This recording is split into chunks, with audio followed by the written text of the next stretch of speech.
எல்லாம் ஒரு சாதி தாயா, எல்லாம் தமிழ் சாதி தாயா, இந்த குடிகள் என்பது என்ன, அதோட வரலாறு என்ன, அப்படியே ஒவ்வொன்றா புரிதல் ஏற்படுத்துங்க.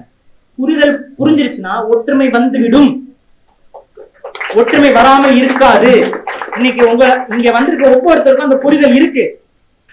அதனாலதான் இவர் இன்ன சாதி, இவர் அன்ன சாதி, இவர் அந்த சாதி, இவர் இந்த சாதி, எந்த புரிதல் இல்லாம கடந்து வரீங்க நீங்க. சரி, நமக்கெல்லாம் குடிகள் உண்டு, கோட்பாடுகள் உண்டு, குலதெய்வங்கள் ஒவ்வொன்றும் இருக்கு. ஆனா நாம் எல்லாம் தமிழர்கள். இனம்தான் நமக்கு முதன்மை. இனம்தான் நமக்கு முதன்மை. இனம் என்பது நமக்கு முகம் போன்றது. அந்த முகத்தில் மூக்கு, காது, கண்கிறது போல மொழி, குடி, பண்பாடு, வாழ்வியல், வழிபாடு எல்லாம்.